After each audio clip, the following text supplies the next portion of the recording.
Dave Krupa moved to Omaha, Nebraska after the 12-year relationship with the mother of his 2 children ended. He needed a fresh start, so he began working at an auto repair shop and decided to try online dating.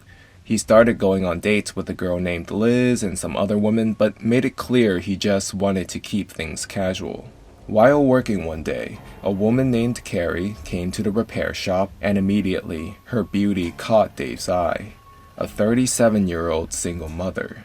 He asked her out, they had a great time, and she ended up going to his apartment that night. Carrie told Dave she didn't want a serious relationship, and immediately Dave thought to himself, wow, I really hit the jackpot with this one. As Carrie left Dave's apartment the next morning, she passed by Liz in the hallway, a woman Dave was seeing for the past several months. She had stopped by to grab some of her belongings from his place. About 2 weeks later, Dave received a text from Carrie at work. She requested to move in with him. Dave was confused, since they've only started dating and discussed earlier how they both wanted to keep the relationship casual. He texted back declining her request. Fine, I hate you. I'm dating someone else. I don't want to see you anymore, Carrie replied. The sudden change in attitude caught him off guard. Geez, guess I dodged a bullet with that one, Dave thought to himself. At the same time, Carrie's mother Nancy, someone she talks to every day, also received strange texts, including one that wrote she moved to Kansas for her new job, and she will be picking up her son Max from her soon. Nancy tried calling her daughter for clarification, but she never answered the phone. She just continued texting. Carrie even went as far as to not show up for a family wedding and her own father's funeral. Something was definitely off, so Nancy reported the case to the police of a potential missing person. She mentioned Carrie's bipolar, so officers thought she must be on a manic episode. Dave continued receiving close to 100 heinous text messages from Carrie. I hate you so much that I want to drive a knife in your heart. I will do what I can to make you suffer. You're such a horrible person. A notable email he got said, my favorite thing to do is stand outside your window and stare at you. Liz, the woman Dave ended up being in a relationship with, was constantly mentioned in texts as well. She also received disturbing messages from Carrie, which confused both of them because the only interaction the 2 women ever had was in that hallway at Dave's apartment. 10 days later, Liz files a report to the police and tells Dave that Carrie found her garage, vandalized, and spray painted these words on the walls. Now there's 2 reports filed on Carrie. One reported of a missing person, and the other, a stalking incident. When one night as Dave was walking home, he recognized Carrie's car parked outside as he had worked on it at the repair shop all those months ago. Freaked out, he takes a picture of the car and the license plate and immediately sends it to the police. They came, but couldn't find her anywhere in the neighborhood. After checking the car, they did find a single fingerprint on a mint container. However, evidence showed it didn't belong to Carrie or anyone on their database. Dave then gets an insane email from Carrie, containing a photo of what looks like a woman tied up. I have Liz tied up in the trunk of a car. You need to tell her that you hate her and that she's a otherwise, I'll kill her. Dave was so numb to these messages, he didn't freak out. Hey, by chance, were you tied up and thrown in the trunk of a car? To which Liz denied that ever happening. Carrie's mother was losing hope. I am sorry I missed the funeral, Carrie texted. The only way I will know it is you is if you call me and I hear your voice, Nancy responds.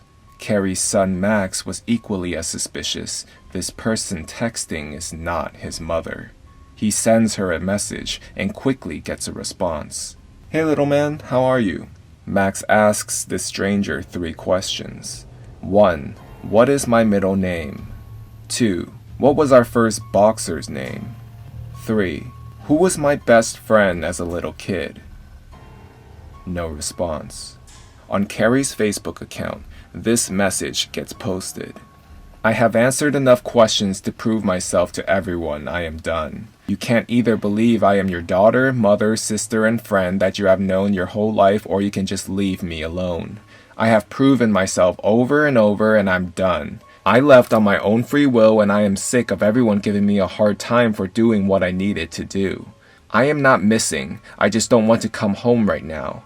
I am a grown woman and if I feel like leaving home, I have the right. I asked my son Max, Maxwell James, to come with me, but you didn't want to. So when I am ready to come back home, I will. I am sorry for hurting everyone and just up and leaving. I know I have upset some of you, but I needed to do this for me. Sorry, and I hope someday you can forgive me. I love you all very much, but I need time still to sort things out. August rolls around and Liz calls Dave in a panic. Her house was set on fire and burned down completely. All her belongings along with her pets had perished. Dave rushes to see her, freaking out. Officers inquired more information, saying this fire was definitely intentional. You think they were married with how much she's stalking me. She will not leave me alone. I just wish she would go away, Liz tells them. Dave, still distraught, is comforted by Liz, reiterating that they will be supporting one another no matter what. Without evidence of where Carrie could be, the case turned cold, and 2 years passed by. In 2015, two detectives, Avis and Doty, decided to look back into the case, but this time through the lens of if Carrie was even alive, in which they found no reason to believe so. Nobody had seen her, spoken to her on the phone, and her bank account was left untouched for the past 2.5 years. When they looked through the files, the name Liz Goyer seemed to continuously show up. There were never messages about this woman until Carrie went missing.